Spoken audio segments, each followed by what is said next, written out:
Enthalpy. Enthalpy, Alyssa, is pretty much just a fancy word for what? Kind of like job protection. Get all these fancy words, and there's layman's terms for it. It starts with an H. E.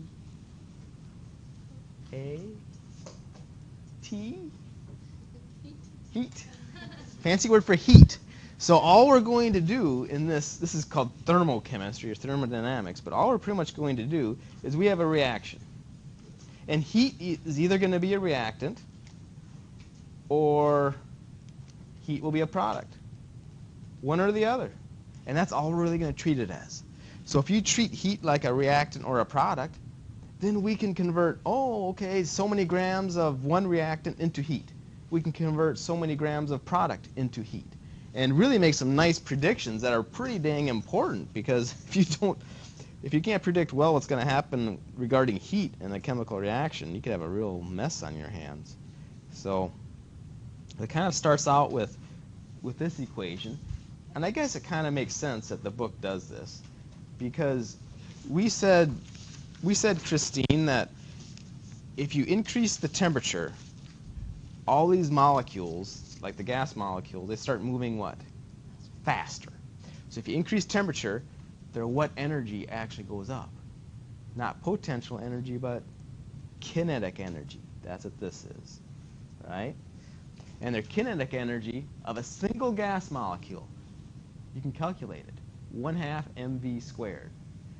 So we have a single gas molecule, Jarixa, flying around in the air, like carbon dioxide. A single molecule of carbon dioxide in this room, flying around the air, we could actually calculate its energy using this equation. What would the M be?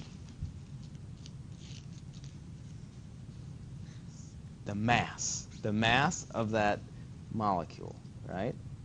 The mass of whatever you're interested in calculating the kinetic energy of. And since we're talking about chemistry and gas molecules flying around the room, pretty much say the mass of one gas molecule.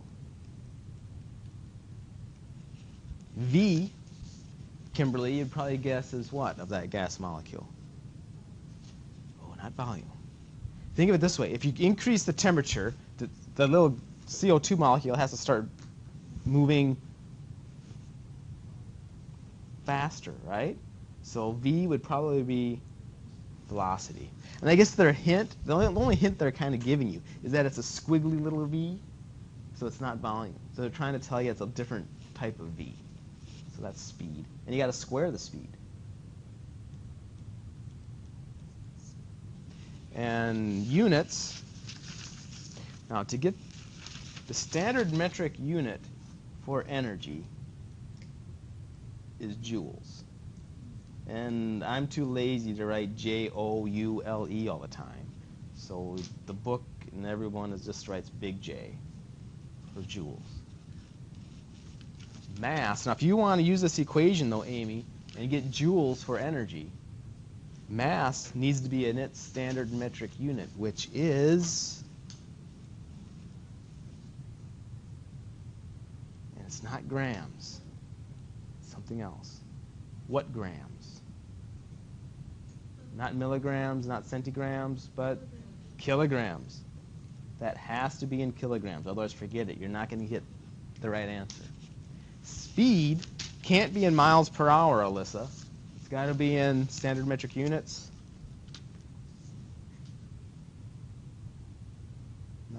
Not miles per hour, but meters per second. Speed has to be in meters per second. Okay? And then you'll get the right answers for all this stuff. Let's check out a movie here. Transition states and activation energy. Let's see what this stuff is. Let's analyze the changes that occur in energy and atomic arrangements as the reaction between nitric oxide and ozone occurs. Okay, so you have a nitric oxide molecule, it's the blue one, and ozone. It's 3 oxygens stuck together. And all they're saying is, well, for a reaction to happen, these two actually have to collide. And that's what reaction coordinate is. Because they're starting at At the far left is the beginning, or time zero, or just think of it as, man, you're starting with all reactants. You haven't even started. You get to the very end of the reaction coordinate, man, you made a product, the reaction's done. So that's kind of like the progress of the reaction, is the reaction coordinate. You can kind of think of it as, I don't know, time or just the progress of the reaction. And then, so they plot that versus the energy. So let's see what goes on here. Then they have some terms that we need to get used to. Initially, the nitric oxide and ozone molecules are separated and are not reacting. The forward reaction proceeding from reactants to products is exothermic by 199.8 kilojoules per mole. Let's see how the energy changes and the molecular changes correspond. As the reactants approach, their energy increases. When the molecules are in a transition state or activated complex, their potential energy is at a maximum. As the transition state is passed and the molecules become more like products, the potential energy decreases. Finally, the molecules reach the energy state characteristic of the products. So they hit a lot of terminology in there. Let's see if we can catch some of it. So, reaction enthalpy. So like we said, enthalpy is just a fancy word for heat. So the heat of a reaction, or the enthalpy of a reaction, that's the same thing. Okay. So in the plots to the right, which describes an endothermic reaction and which describes an exothermic reaction? Victoria, what's the difference between the two in the first place? If you, let's say you get in an accident, and not a big accident, it's a little boo-boo accident. So you want something cold pushed on you. They don't have any ice in the little pack. Instead, they have that little plastic thing that they snap and they break inside the plastic container and they put it up on your elbow and it's nice and cold.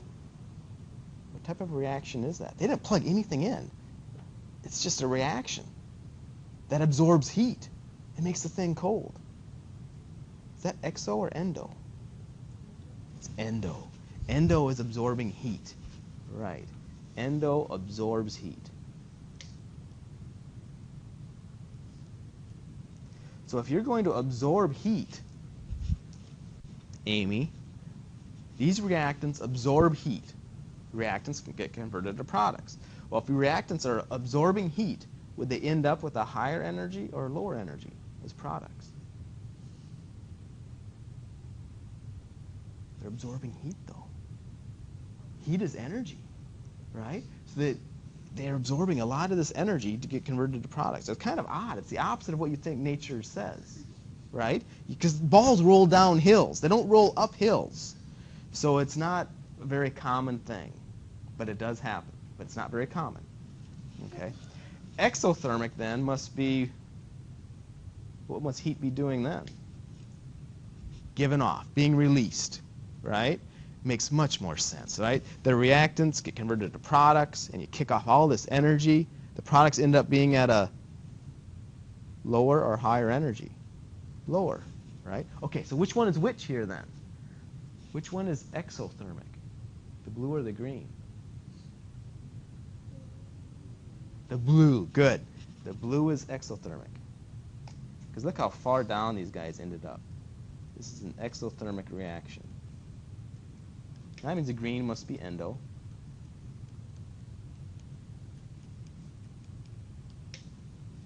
Okay. How about in nature? What would you say?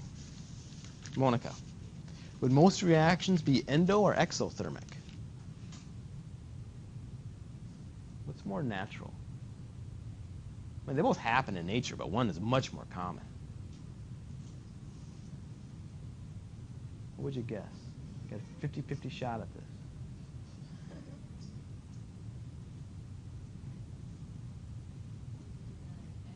It's the exothermic. Yeah, it's just much more natural. Right? Balls roll down hills. Things end up at a lower energy. It's just more natural. The exothermic is much more natural, but hey, the other one happens too. Oh, because in order to get up, it's harder to go down. It's just more natural, but it's more of a natural tendency. Energy of activation, that's what EA is. It's called the energy of activation. Okay, it's called the energy of activation. So you can see it on these plots. It's here and here. All it is the energy that the reactants have to overcome, right? Because after that, the rest is just going to be downhill. So for the blue plot, for the reactants, they have to overcome this energy right here. So that's its energy of activation. So the energy of activation always starts at wherever the reactants are at. Here the reactants are here, at this energy. Well, to get converted into products, it has to overcome this height, right? So that's all energy of activation is. It's just the energy that the reactants have to overcome. Okay. Reaction coordinate, we kind of called that the progress, maybe, of the reaction, right? The beginning and the end.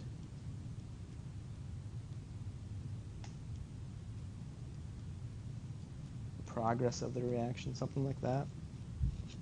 I added this question. In this mess that we have here, why is delta H the same in both? And it's really hard for you to tell, I think, without doing this at first. Delta H, enthalpy of the reaction, is just, hey, did the products end up at a higher energy or lower energy? All this is the energy difference between the two. Like for the green one, right, it's right here. Because the reactants, you started here, you ended up here. That's the delta H for the green reaction. For the blue one, right, we started here, we ended up down here. That's the delta H for the blue reaction.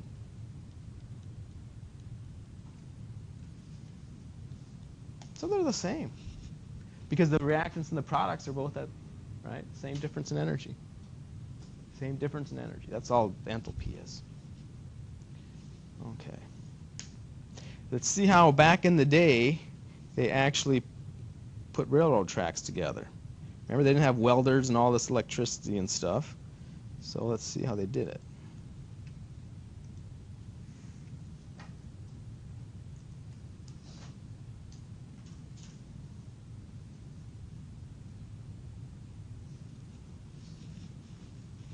Aluminum metal is a very strong reducing agent. The flower pot contains thermite, a mixture of finely ground aluminum metal and iron 3 oxide, plus a starter mixture containing magnesium metal. The reaction is initiated by igniting the magnesium metal ribbon.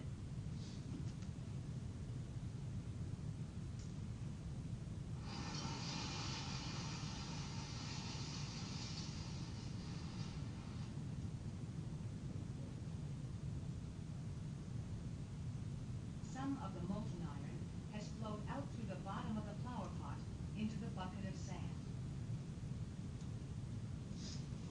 So definitely an endo or exothermic reaction. Exo, I got all that heat it kicked out, right? Okay, so draw arrows where you think EA, energy of activation, is, and delta H, enthalpy of the reaction, right? So I'll draw them in where you think they would be. Where they would be. Mm-hmm. How would you identify them?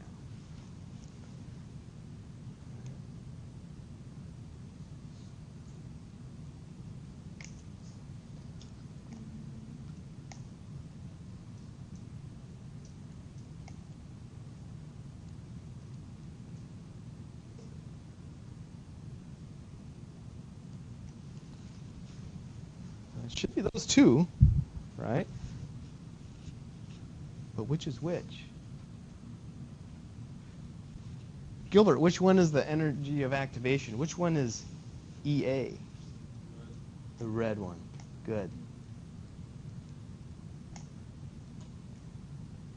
And the difference between the reactants and products is delta H. Okay. Oh, here's one. Let's see if we're following here. Christine, is this an endothermic or exothermic reaction? Exothermic, because the products ended up lower, right? Good. Good. Okay, now we're getting into some of the numbers, some of the predictions. Jarixa, is this reaction endothermic or exothermic? Why? I think I might have changed the order in your booklet there, but let's do this one first. Is the reaction endothermic or exothermic? There's only one way to tell. How do you tell? It starts off with 2. Well, I'm going to give you a hint. This is how you tell whether you have a negative sign or a positive sign in front of the heat. It's exothermic. So if it's negative, it's exothermic. And why? Because that's their convention. It's kind of weird to have a negative number, but that's their convention. You're losing energy. It's heat's being released to the surroundings, the environment, everything. So you're losing that energy. The system is losing that energy. So they give it a negative number because they're trying to keep track of energy. Here's some more terminology. They call this a thermochemical equation simply because there is a delta H. So chemical equations just don't have an enthalpy with them. If you slap on an enthalpy with a chemical equation, all of a sudden you call it a thermochemical equation. So Kimberly, are reactants or products at lower energy in this thermochemical equation? Which one's at the lowest energy?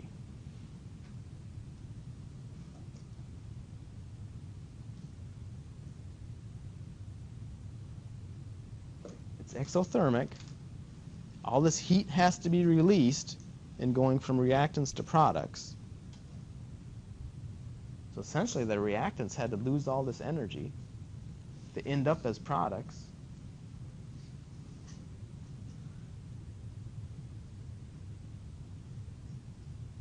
Right? The products, yeah, because the reactants had to lose all this energy to get converted to products. So the products are definitely at lower energy. 2 moles of aluminum react. What is the change in enthalpy? I like to treat this just like we do any other mole bridge. It's kind of funky to call enthalpy and refer it to as mole bridge and refer it to as a reactant or a product, but it is. It's a reactant or a product. In this case, it's actually a product, right, because it's being given off, but let's just treat it like a reactant or a product. So when we're solving these problems, we convert one compound to another compound. Well, we're not converting to a compound, we're just converting to heat. But it's the same idea with mole bridge. How many moles of aluminum do I have in that thermochemical equation?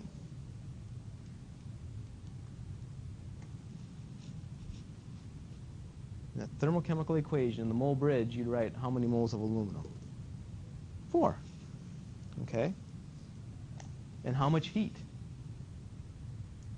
Negative 300 kilojoules.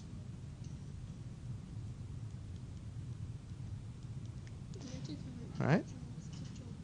Only if they specified it. They didn't care. Are you going to learn that? So, well, you know how to kilojoules to joules? So I just Multiply by 1,000. Right? 2, let's see, 2 divided by 4 is a half, so a half times negative 300 would be a negative 150. Yeah, I know. I purposely made these easy, so these are the only numbers I can work with. Okay, 1 mole of aluminum oxide is produced. What's the change in enthalpy? Same story, right? Start with what they gave you, convert it into enthalpy. So I'm just changing the words on you, just see if you get used to this. Delta H, enthalpy, heat, they're all the same thing.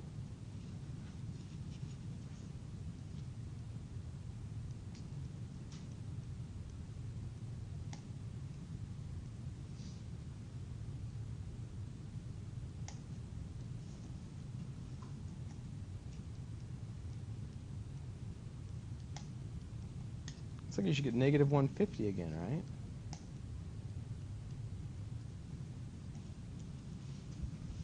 So enthalpy, delta H, heat, they're all the same thing. if 1 mole of oxygen gas reacts, how much heat is released or absorbed? Same question, it's kind of worded a little bit differently.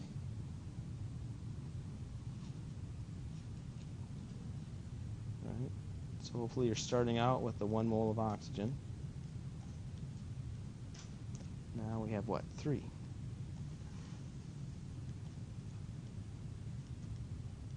3 moles of oxygen for every negative 300 kilojoules.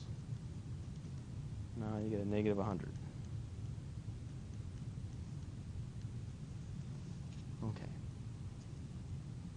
But I think F is much more typical of the homework, right? They're gonna try to make things as complicated as possible. 3 grams of aluminum react. What is Q? What's Q? Q is just heat again. Q is heat. Or enthalpy, same thing. So start with 3 grams of aluminum, right? Use your mole bridge. Well, I guess you can't use mole bridge first. You have to use molar mass first. Then use mole bridge. And then you'll have it.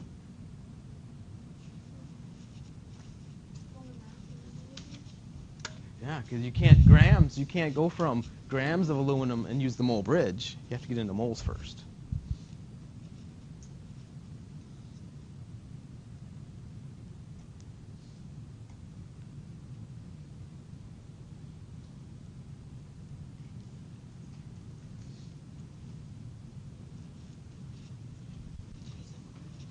.27, thank you.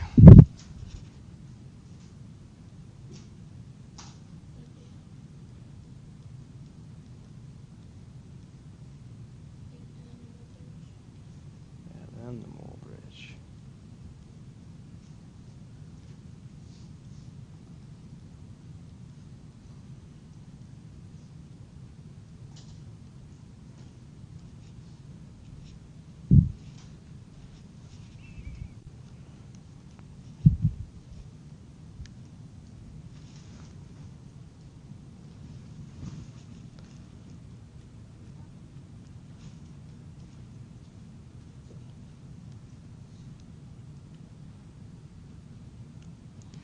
So I got about a negative 8.3 or so.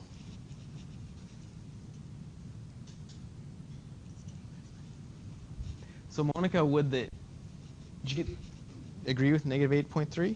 Okay. Would you say, Monica, that the heat is absorbed or released? Just by looking at this answer. Is the heat being absorbed or is it being released? Released. And the only reason why is because you see a negative sign. Yep. Okay.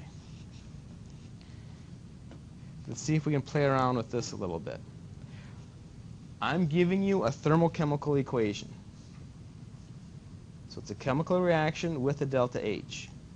And all I did in each one of these questions, I rearranged that thermochemical equation. I did something to it. So Gilbert, what did I do in going to A here? What did I do to that top thermochemical equation?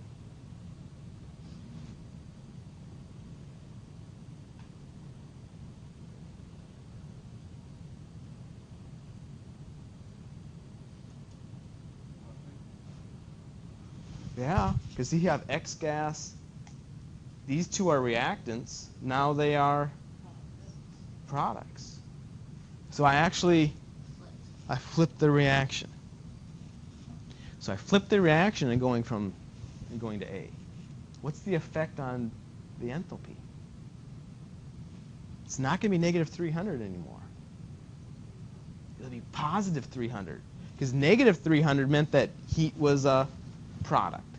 I flipped the reaction. Now heat has to be a reactant. So it has to be positive 300. Flip the reaction, flip the sign. Okay? Now let's take a look at B.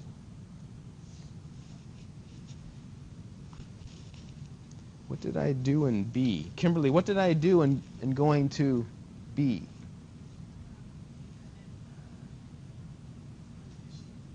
Yeah. How did I get them? I multiplied through by 2. So what do you do to delta H? I have now twice the number of reactants, twice the number of products. So I'm going to have twice the heat. So the answer would be negative 600. Very good. Negative 600 kilojoules. C. See if you can see what I did and get the corresponding enthalpy for that reaction.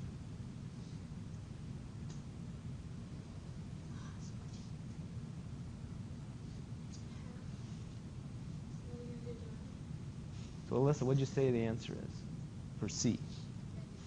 Negative 150. Good. So she just took 300 divided Mm-hmm. by 2? Yep. Or half? Yeah, a half. I have half the reactants and products. D, I did 2 things. See if you can identify them. And give me the new enthalpy of reaction.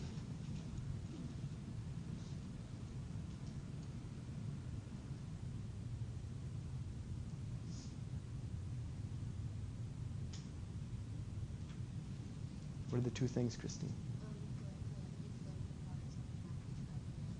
Yeah, I flipped the products and reactants, and I multiplied through by 4. So the final answer would be for delta H, 1,200? Yeah, that's right. 1,200. Positive 1,200. Good. Very good.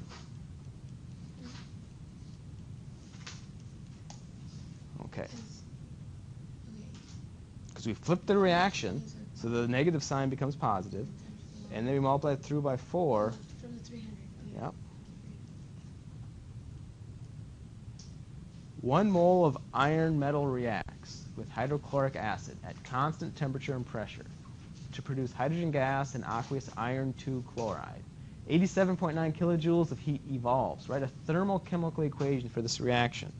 So again, thermochemical equation means you have to identify the reactants, have to identify the products, and you have to give a delta H.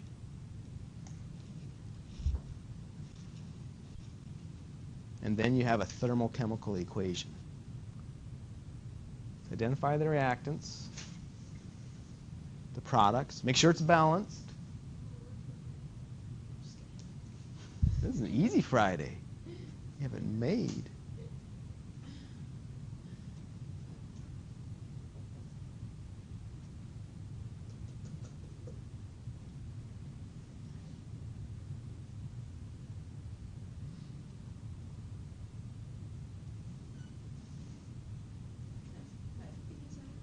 Yeah, but you don't, yeah, Fe's iron, yeah.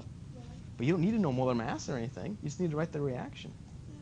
It's Fe. So would that be on the reactant or product side? Reactant. And it said metal, so I could write little subscript S. There's one of the reactants. Good. Yeah.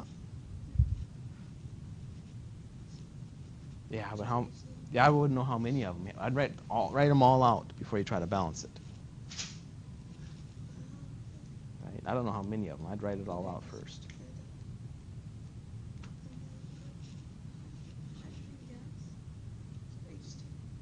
Good, very good. Drexa, you're on a roll here.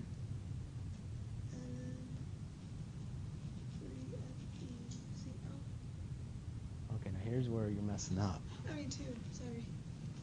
How do you write, don't worry about balancing it. How do you write the formula for iron 2 chloride?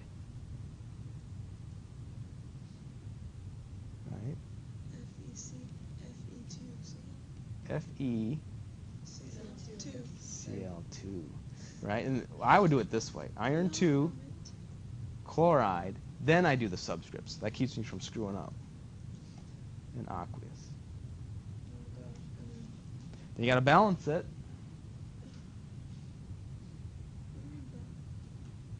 No, the chlorines aren't balanced. So 2 over here. Yeah, 2 in front of the HCl. Oh, the Fe. The iron. Yeah, I'm balanced now. What would it? Oh yeah, you are. What'd you say? Delta H, we need a number for it, though. Okay, so then you take. What'd you put in there, Amy? 87.9. Something's amiss, though. Is it positive 87.9 or negative 87.9? Big difference.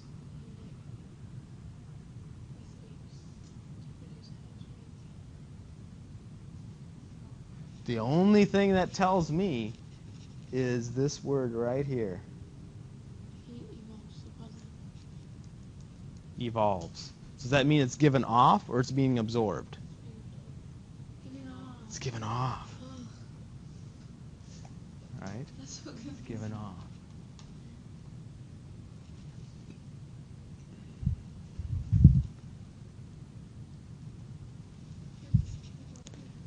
So evolve means end up there, to give off. The final. Given the below thermochemical equation, what is the enthalpy for the reaction involving 1 mole of tetraphosphorus dicoxide? And then write the thermochemical equation. Now there's a hard way and an easy way to do this. Does anyone see the easy way? All right. What's the easy way?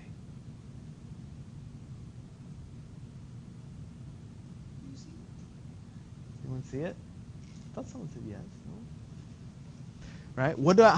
This is the delta H. This is the enthalpy for how many moles of the...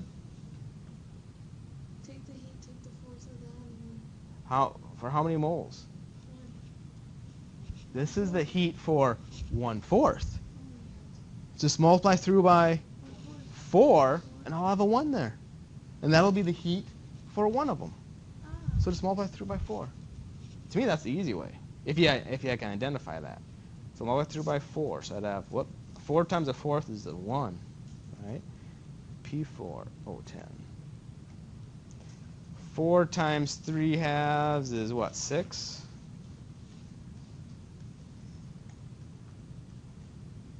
And then 4 times 1 is 4.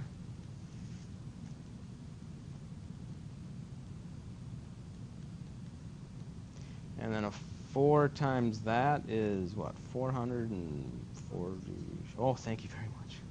Saved me. Making me. Thank you, Alyssa. 452 kilojoules. We got it. Thermochemical equation has to have reactants, products, and a delta H. Okay. Almost done. Yeah, we're done with this because the answer is, I guess we should say, we wrote the thermochemical equation, but we didn't really give this answer, right? Yeah, that's what I was saying. So this answer, we have to say what? We have to say negative 452. Okay. Yeah, sorry, we didn't quite finish the question. What is delta H for a reaction involving 1 mole of tetraphosphorus dicoxide? So we have 1 mole of it, negative 452. I think this is the toughest question you're going to come across in the homework, is this. If you can remember what we said 40 minutes ago, you'll be good. The average speed of a chlorine dioxide molecule at 25 degrees Celsius is 360 meters per second. What is the kinetic energy in joules of a chlorine dioxide molecule moving at this speed? And I give you the equation for kinetic energy. There's a trick to this. See if you remember how to do it. Okay. So we're definitely going to have to use that equation. The KE. Yeah. And I give it to you. It's right here. I just kind of wrote EK instead of KE. You have to know what to plug in.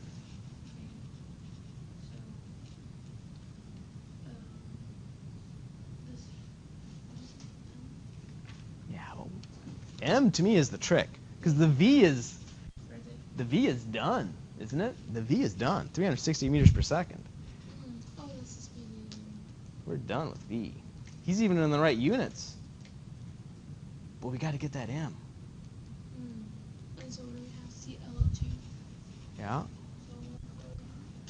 So you have to find the mass of a single molecule of chlorine dioxide. Oh, and 2 oxygen? So what was the trick to doing that? Find the mass of any molecule. There's a trick? Well, I don't know if it's a trick. How does something? Okay. I'm just kidding. Wait, Yeah. I don't remember. How do you find the mass of any single molecule? Do you remember what you did? Had something to do with Avogadro's number. Yeah? What would you do? You're tricky. If you find molar mass, using the correct table, if you find molar mass, that's the mass of one molecule? Or more? A lot more. How many more? Avogadro's number more. So you would divide it. Divide the molar mass by Avogadro's number, and you can find the mass of any single molecule you want. Yeah, now what was that Avogadro's number? No, it started with a 6. 6.022 times 10 to the... 23. There you go. Wait, so you divide that Yeah. to get And what do you put on top? the... What do we call mass? The molar mass. Put the molar mass up on top, and you'll find the mass of one chlorine dioxide molecule.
So that's what I got for my little m.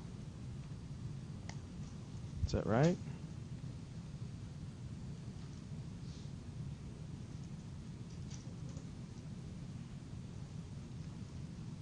(10⁻22).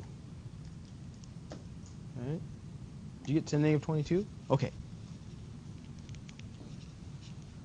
Something's still wrong, though. Did you catch this? What units did V have to be in? The speed needed to be in meters per second. We're okay there. What did M have to be in? Kilograms. Now, why does the metric system do that? I would really like to know. Why is the standard metric unit for mass kilograms? It should be grams. It makes a lot more sense. Everything else about the metric system makes sense. It's not factors of 10 and things. Now I gotta go to kilograms. You got to go to kilograms before you plug it in. So times 1,000.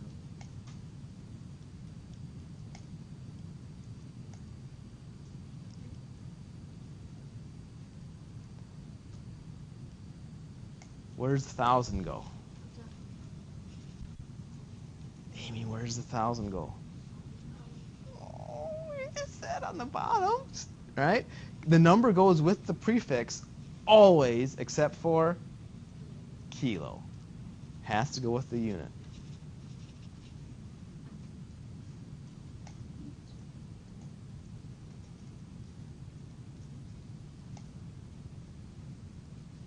So this number you got to plug in.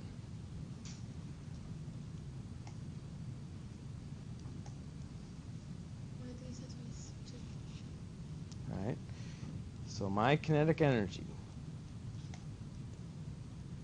1/2 1.12 times 10 to the negative 25 times 360 squared. And I will get joules.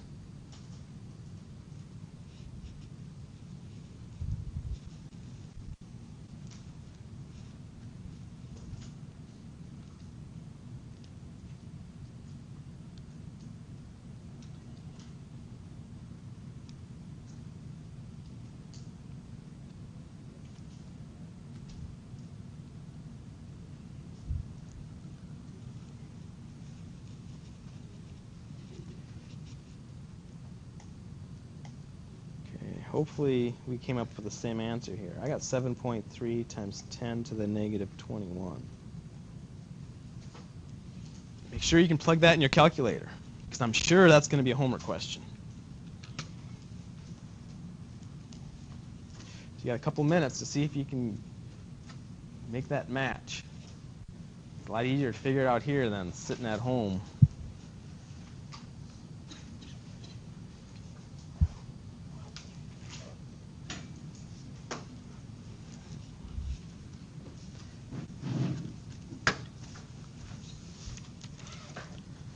So have a good weekend. Come by, see if you can make the chemistry club meeting. Be glad to help you with any of this stuff.